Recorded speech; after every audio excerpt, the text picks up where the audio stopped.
You were never the successful one in this family, Ethan. You were just the quiet one who got left behind." My cousin Kyle said it loud enough for everyone at the barbecue to hear. A few people laughed. A few looked away. Nobody said a word. I stood beside the grill holding a paper plate with a hamburger and a scoop of potato salad, watching the smoke drift into the warm Texas afternoon sky. The 4th of July gathering was supposed to be simple. Family, food, stories. The kind of day where kids ran through sprinklers and adults argued about football while pretending not to care who won. Instead, it felt like every family event I had attended for the past 10 years. Kyle finding a way to make himself the center of attention. Kyle reminding everyone that he owned a bigger house, drove a newer truck, and made more money than anyone else in the family. And Kyle making sure everyone remembered that I did not. "Come on," he said, raising a bottle in my direction. "Tell them what you do these days. Last time I checked, you still hadn't figured out how to get rich." More laughter followed. Not cruel laughter, just uncomfortable laughter. The kind people use when they don't want to challenge the loudest person in the yard. I shrugged and took a bite of my burger. Years ago, comments like that would have bothered me. Not anymore. Life had taught me that some people talked the most when they understood the least.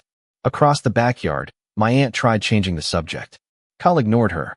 He stepped closer, smiling like he was putting on a show. "You know what Ethan's biggest problem is?" he asked. "He spent his whole life pretending he was doing important things. Meanwhile, the rest of us built actual careers." I glanced toward the fence and noticed an older man sitting alone near the far corner of the yard. He wore a faded navy polo shirt and sunglasses. I didn't recognize him. He hadn't spoken once since arriving. While everyone else focused on Kyle, the older man seemed to be watching me. Not casually, carefully, like he was trying to remember something. I looked away. Family conversations continued. Children laughed near the pool. Country music played softly from a speaker on the patio. The smell of brisket floated through the air. For a moment, I thought the conversation had finally moved on. Then Kyle raised his voice again. "Honestly, Ethan, I still don't know what you did all those years. Every time somebody asked, you gave the same vague answer." He grinned. Makes a guy wonder if there was ever anything special to begin with. This time the older man's head lifted slightly. Something in his expression changed. Just for a second. Barely noticeable. But I saw it. And for reasons I couldn't explain, it gave me an uneasy feeling. Kyle kept talking. The crowd kept listening. And near the back fence, the stranger never took his eyes off me. The strange thing was that I had spent most of my adult life avoiding attention, yet somehow people always seemed uncomfortable around silence. Kyle could not stand it. The less I said, the harder he worked to fill the space. He launched into another story about a real estate deal he had closed a few months earlier. Numbers got bigger every time he told it. The house sold faster. The profit doubled. The applause in his version of events became louder with each retelling. Family members nodded politely while balancing paper plates and plastic cups. I listened without really listening. My attention kept drifting toward the older man near the fence. He still had not joined any conversation. He sat with the relaxed posture of someone who did not need to impress anyone. Every so often his eyes shifted toward me, then away again. It felt less like curiosity and more like recognition. I could not explain why. My cousin eventually wandered off toward the patio where a small group had gathered around a cooler full of drinks. The temporary break gave me a chance to breathe. I stepped toward the edge of the yard where the noise faded slightly. The afternoon sun hung low enough to cast long shadows across the grass. Children chased each other with water balloons. Somewhere nearby, a dog barked excitedly. It should have felt peaceful. Instead, old memories surfaced. This was not the first family gathering where I had been treated like an afterthought. At Thanksgiving 2 years earlier, Kyle spent half the meal explaining why people who did not aggressively pursue wealth were wasting their potential. Everyone knew who he was talking about. Last Christmas, he joked that I was the only person he knew who could disappear for 20 years and come back with less interest in talking than before. That one earned a round of laughter. I smiled then too. Smiling was easier than explaining. The truth was simple. Most of the people in my family knew almost nothing about my life between the ages of 22 and 38. They never asked many questions, and I never volunteered many answers. Over time, the silence became its own story. People filled the blanks however they wanted. Some assumed I failed. Others assumed I drifted from job to job. A few probably thought I was hiding something embarrassing. None of those explanations bothered me. The people who mattered already knew enough. As I stood there, I heard footsteps approaching through the grass. Not hurried, not hesitant, measured. I turned slightly and saw the older man rising from his chair. For a moment he remained still, studying me from across the yard. Then his gaze dropped toward a faded bracelet on my wrist. It was old and worn from years of use. Most people never noticed it. His expression changed instantly. Not surprise, not confusion. Recognition. Real recognition. He took a slow breath, as though a puzzle piece had finally clicked into place. Then he started walking in my direction while the noise of the barbecue carried on around us, completely unaware that something important had just shifted. The older man stopped a few feet away and looked at me with the kind of careful attention that comes from experience rather than curiosity. Up close, I could see the lines around his eyes and the weathered look of someone who had spent most of his life outdoors. He glanced once more at the bracelet on my wrist before speaking. "That is not something you see every day," he said. His voice was calm, almost conversational. I looked down at the faded band. Most people do not notice it. A faint smile crossed his face. Most people would not know what they were looking at. Before I could answer, a burst of laughter came from the patio. Kyle was holding court again. Several relatives stood around him while he told another story. His voice carried easily across the yard. "I am just saying that some people spend their lives waiting for things to happen while the rest of us actually build something." A few heads turned toward me. The implication was obvious. The older man followed their gaze and then looked back at me. "Family?" he asked. "Unfortunately," I said. That earned a quiet chuckle. For a moment, neither of us spoke. The noise of the gathering filled the silence between us. Then he nodded toward an empty chair beneath a large oak tree. "Mind if I sit with you for a minute?" We walked over and sat down away from most of the crowd. He introduced himself as Jack Morrison. The name did not immediately mean anything to me, though there was something familiar about the way he carried himself. He never seemed distracted. Every movement had purpose. Every glance seemed to take in more than people realized. "Kyle talks a lot," Jack said. "He always has," I replied. "And you always let him?" I shrugged. Arguing would not change anything. Jack studied me for a few seconds.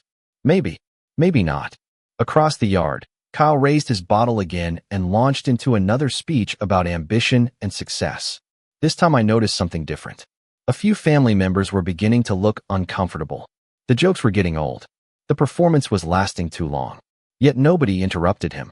Nobody wanted the confrontation. Jack leaned back in his chair and folded his hands. "Funny thing about people," he said quietly. "They often mistake silence for weakness." I looked at him. He was no longer watching Kyle. He was watching me. There was a weight behind the words that suggested they were not casual observations. Before I could respond, my younger cousin Tyler jogged across the grass carrying a football. "Hey Ethan," he called. "You still remember that old nickname everybody used for you back in the day?" I froze for half a second. It was such an innocent question that he did not realize what he was asking. Tyler laughed. "What was it again?" "My dad used to mention it. All the time." The moment the words left his mouth, I heard a slight intake of breath beside me. Jack had gone completely still. The relaxed expression disappeared from his face. For the first time all afternoon, his full attention locked onto me.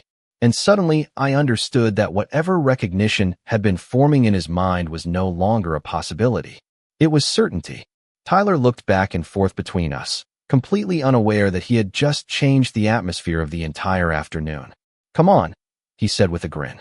"I know there was a nickname. Everybody used to mention it when I was a kid." I gave him a small smile. "That was a long time ago."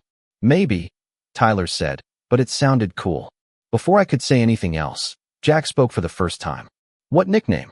His tone remained calm, but there was something underneath it now. "Focus." Tyler shrugged.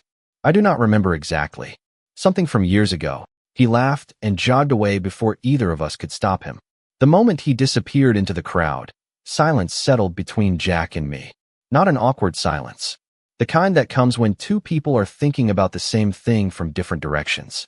Jack rested his elbows on his knees and stared toward the far side of the yard. "You have spent a long time keeping your past to yourself." It was not a question. "Long enough?" I replied. He nodded slowly. "Most people would not. Most people are different." A faint smile appeared on his face. "That they are." Across the yard, Kyle had moved on to another audience. He was explaining investment strategies to a group of relatives who looked trapped rather than interested. Every few minutes he glanced in my direction, probably wondering why his favorite target was no longer paying attention. I watched him for a moment and then looked away. Jack followed my gaze. Does he always do that? Pretty much. And nobody stops him? People usually take the easier path. Jack leaned back and crossed his arms. That explains a lot. The afternoon breeze shifted through the oak branches overhead. Somewhere near the house, a screen door opened and closed. Plates clattered. Someone turned the music up slightly. Ordinary sounds. Ordinary people. Yet the longer I sat there, the more I sensed that Jack was assembling pieces of a puzzle. He would look at my bracelet, then my posture, then my hands, then back at my face. Not obvious enough for anyone else to notice. Just enough for me to see. Finally he asked, "Do you still keep in touch with anyone from those years?" "A few. Close friends. Closer than family." That answer seemed to confirm something in his mind. He gave a short nod and looked toward the horizon beyond the backyard fence. For nearly a minute neither of us spoke. Then he said something unexpected. Funny thing about reputations. People think they are built by talking. Most of the important ones are built by the people who remember when nobody else is watching.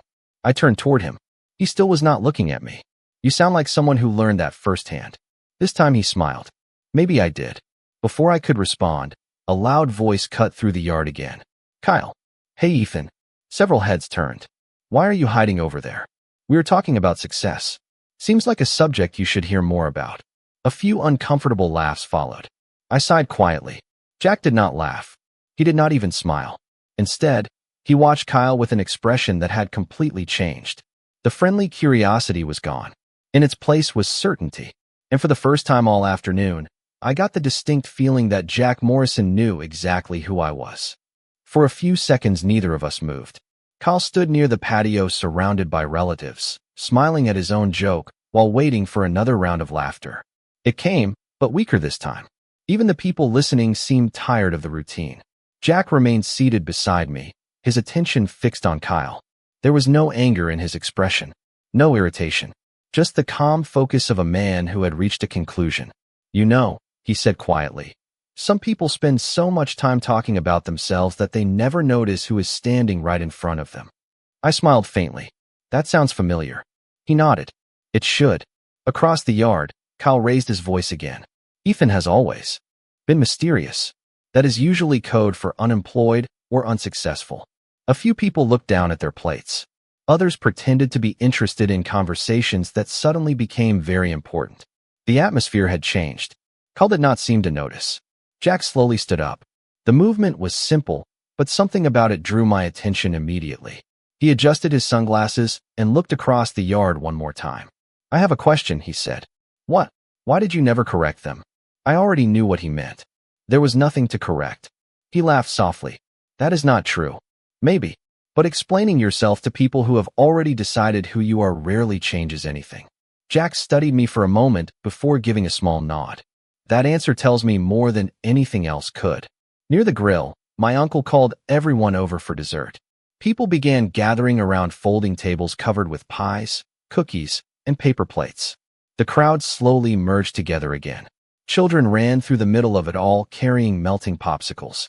The ordinary rhythm of the afternoon returned, but I could feel something building beneath the surface. Jack could feel it too. As we walked toward the group, several relatives greeted him. Apparently, he was an old friend of my uncle's from years ago. Everyone knew him. Everyone respected him. Kyle immediately switched into his public relations version of himself. "Jack," he said with a broad smile, extending a hand. "I have been meaning to talk with you all day." Jack shook it politely. "Have you?" "Absolutely. My uncle says you have quite a background. I have been around a while." "That is what I hear." Kyle laughed and glanced toward me. "You and Ethan seem to be getting along. I hope he has not bored you too much." The words hung in the air. Several people froze. My aunt looked embarrassed. Tyler suddenly became very interested in his slice of pie. Jack did not answer immediately. Instead, he turned his head and looked directly at me. Then he looked back at Kyle. What happened next was subtle. No raised voice. No dramatic speech. Just a slight narrowing of his eyes. The kind of expression that appears when someone hears something that no longer makes sense. And for the first time all afternoon, Kyle looked uncertain. The uncertainty on Kyle's face lasted only a second before confidence returned. It always did. He laughed and took a sip from his drink. Come on, Jack. Do not tell me Ethan has been impressing you with his mysterious life story. A few nervous smiles appeared around the table. Nobody seemed sure what direction the conversation was taking anymore. Jack remained calm. Actually, he said, Ethan has not told me much of anything. That sounds about right, Kyle replied. You can only be vague for so many years before people start assuming there is nothing there. This time nobody laughed. The silence was noticeable enough that even Kyle seemed to realize it. My aunt shifted uncomfortably. My uncle stared at the ground. Tyler looked from one person to another as if he had wandered into a conversation he did not understand. Jack folded his arms. Interesting assumption. Kyle smiled. You disagree? I do. The answer was simple. Direct. Nothing more. Yet it changed the atmosphere immediately. Kyle blinked. Well, everybody is entitled to an opinion. True. Jack nodded. But opinions tend to work best when they are based on facts. The words landed softly, but they landed. I could see several relatives exchange glances. Jack was not arguing. He was not raising his voice. Somehow that made the moment more uncomfortable for Kyle than an argument would have. He forced a laugh. Fair enough. Maybe I missed something over the years. Maybe. Jack picked up a paper cup from the table. Or maybe you never bothered looking. Nobody said a word. A breeze moved through the yard, carrying the smell of barbecue smoke across the grass. Children were still playing near the fence, completely unaware that every adult seemed frozen in place. Kyle set his drink down. You talk like you know him. A little. From where? Jack looked at me. For a moment I thought he might answer directly. Instead he smiled slightly and said, from the kind of circles where people are remembered for character, not self-promotion. Kyle's expression tightened. That sounds dramatic. Not really. Jack took a sip of water. Most accomplished people I have met spend very little time talking about themselves. The statement hung in the air. Several heads slowly turned toward Kyle. He noticed. The shift was subtle, but it was there. For the first time all afternoon, he was no longer controlling the conversation. He looked at me as though expecting me to rescue him from the awkwardness by changing the subject. I simply stood there holding my plate. Jack glanced toward the faded bracelet on my wrist again. Then he looked back at me with a knowing expression. Not curiosity anymore. Not suspicion. Recognition. Complete recognition. Whatever questions he had carried into the afternoon were gone. He knew exactly who I was. The only thing he had not decided yet was whether everyone else deserved to know. The question lingered in the air even after nobody spoke. Everyone could feel it. Kyle could feel it most of all. He shifted his weight and forced another smile, but the confidence behind it was beginning to crack. All right, he said. Now I am curious. What exactly is it that everybody else missed? Jack looked around the gathering before answering. His eyes moved from face to face as though he was measuring whether the people standing there were ready to hear the truth. Finally, he looked back at Kyle. Let me ask you something first. How many years have you known Ethan? My whole life. And in all those years, did you ever once ask him why certain people still call him by that old name? Kyle frowned. It was just some nickname. Jack smiled faintly. No, it was not. The backyard grew quieter. Conversations faded. Even relatives standing farther away seemed to sense that something important was happening. My uncle stepped closer. Tyler stopped eating his pie. My aunt folded her arms and listened. Jack took a slow breath. There are names people choose for themselves. Then there are names earned over time. The second kind tends to last longer. Nobody interrupted him.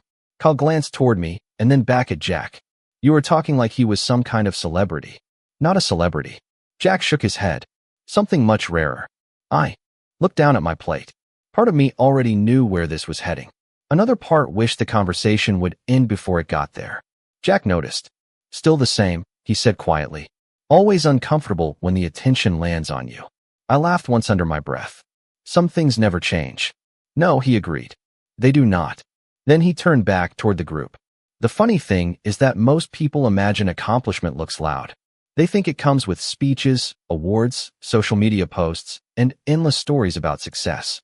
But some of the most respected people I have ever met were the ones least interested in being recognized. Several heads slowly turned toward me. The attention felt heavier than any joke Kyle had made all afternoon. Ethan spent years around people who measured character differently. Jack continued. The The people he worked with cared about reliability, discipline, trust, the kind of qualities that do not fit into casual conversations at family barbecues. Kyle crossed his arms. You still have not actually said what he did.